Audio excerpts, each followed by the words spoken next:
ভ্রমণ মানুষের মনকে প্রফুল্ল করে, প্রতিনিয়ত নিত্য নতুন জায়গায় মানুষের জ্ঞান ভাণ্ডারকে সমৃদ্ধ করে, নতুনের সঙ্গে পরিচয় করায়, অভিজ্ঞতা বাড়ায়।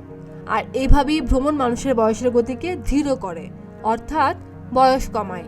এইরকমটাই বলছে সায়েন্স ডেইলিতে প্রকাশিত এক গবেষণার পর অস্ট্রেলিয়ার এডিথ কাওয়ান বিশ্ববিদ্যালয়ের বিজ্ঞানীদের দাবি, ভ্রমণ বয়স বাড়ার প্রক্রিয়াকে ধীর করে, শারীরিকভাবে তরুণ রাখে, আবার মানসিকভাবেও একজন তরুণ অনুভব করেন।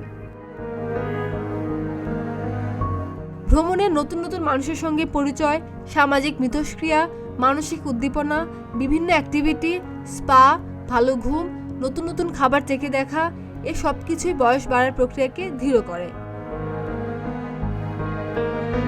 বয়সকে রুখে দেওয়া অসম্ভব উল্লেখ করে এই গবেষণা দলের প্রধান বলেন, বয়সকে রুখে দেওয়া না গেলেও বয়স বাড়ার প্রক্রিয়াকে ধীর করে ফেলা সম্ভব। ঘুরে বেড়ানো এমন একটি কাজ যা আপনার ব্যক্তিগত স্বাস্থ্য থেকে শুরু করে গণস্বাস্থ্যেও সরাসরি ইতিবাচক প্রভাব ফেলে, আর এটা শারীরিক ও মানসিক উভয় স্বাস্থ্যের জন্য ভালো।